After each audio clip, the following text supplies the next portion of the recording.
name's Hadley, and I decided to do my psych project on physical exercise in middle to late children. And I decided to do this because when I was a little bit younger, like in high school, I helped my dad out a lot. He used to coach a softball team for about 8-year-olds, and I just thought it was really interesting to see the difference between the kids who did do physical activity and those who did not. So, to more narrow my topic, I chose to study how do children between the ages of 8 to 10 years old who participate in a sport for at least 60 minutes a day compared to children who are not or who do not participate in sports.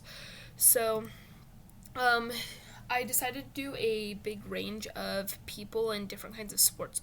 So 14 of the kids that I interviewed or observed were non-sports players, and then 2 were girl basketball players, 2 were boy basketball players, 2 were baseball players, 2 were softball players, 2 were soccer players that were girls, and 2 were boy soccer players, and then 2 were football players. And I didn't observe every single one of these kids, but I observed a lot of them for a little bit of time, and then I also just interviewed them. Some of them were out of state because it was just hard to get that many kids that I could find, but so some of them were kids that I knew from my hometown or other things that I would FaceTime or talk to their parents to get the interviews.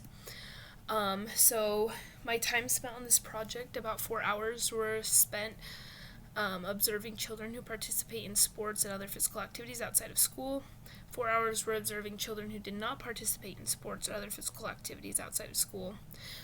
2 hours were spent interviewing kids and their parents, and then 1 hour was me using the textbook to compare what I learned from my observations and my interviews to what the research said in the book, and then 3 hours was putting together my presentation, recording it, and doing the write-up.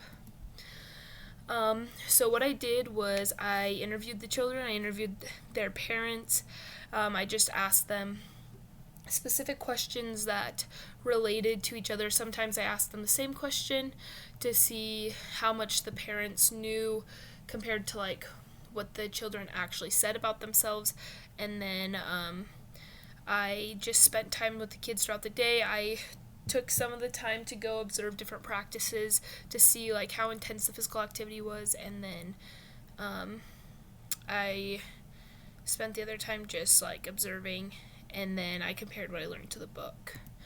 So what I found is that kids with who participated in sports had very similar schedules, and their schedules were very structured. So I put together what a typical schedule for them looked like based on what I observed and what I interviewed on them. So this is a typical kid who participated in sports, boy or girl, and about 7 o'clock they would wake up at a consistent time, eat breakfast, get ready for school, just like the typical morning things, and then they would go to school for the normal amount of time, and then usually after school within 30 minutes they had practice, and whether that was football, basketball, soccer, softball, baseball, whatever it was, they would go to practice between an hour and an hour and a half depending on how old they were. Like the little bit older kids would go for longer just because they had longer attention spans, and it depended on how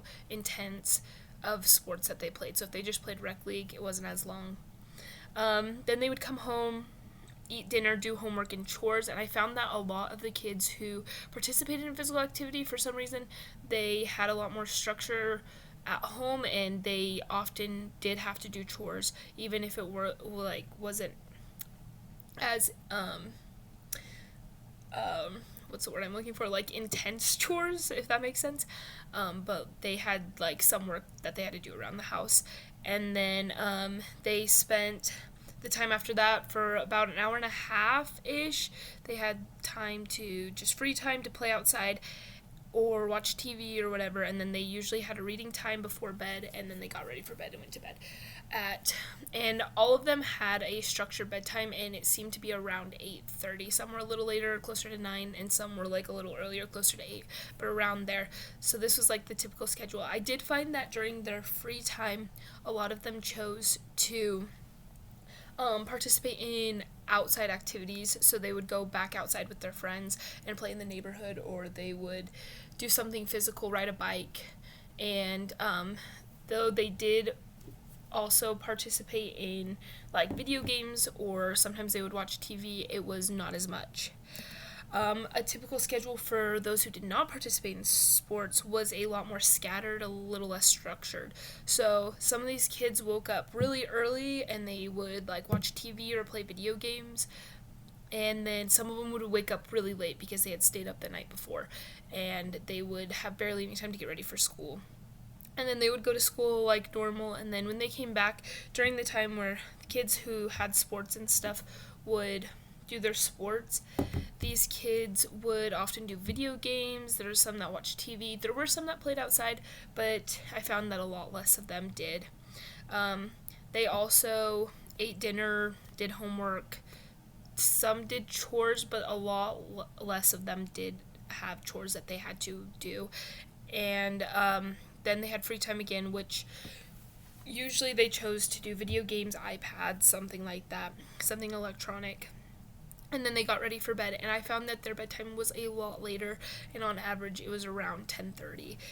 Some did not. Some did have stricter parents who would go, so they would go to bed about the same time as the other kids, but a lot of them went to bed a lot later. One of the biggest things that I learned was how much physical activity can affect other parts of the children's lives. So I found that there was real inconsistency in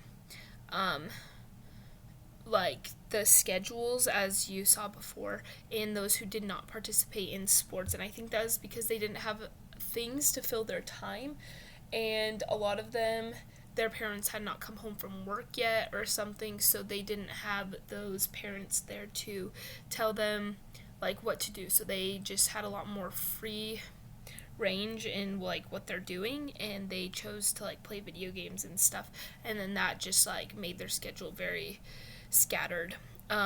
Their ability to sleep was a big thing. I found that a lot of the times these parents would tell me that their kid had a hard time going to sleep at night, and that it usually took up to 30 minutes to an hour for them to actually fall asleep once they were in bed, even when they were going to bed later, and their bedtimes were a lot later.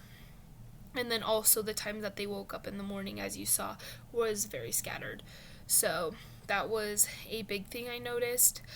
And then also I didn't talk a lot about it, and it wasn't as big part of my research, but it is just something I noticed was their eating habits. A lot of the kids who did not participate in physical activity, they were big snackers. They didn't really eat their meals at dinner and lunchtime because they had snacked throughout the day, and they were a lot more picky eaters.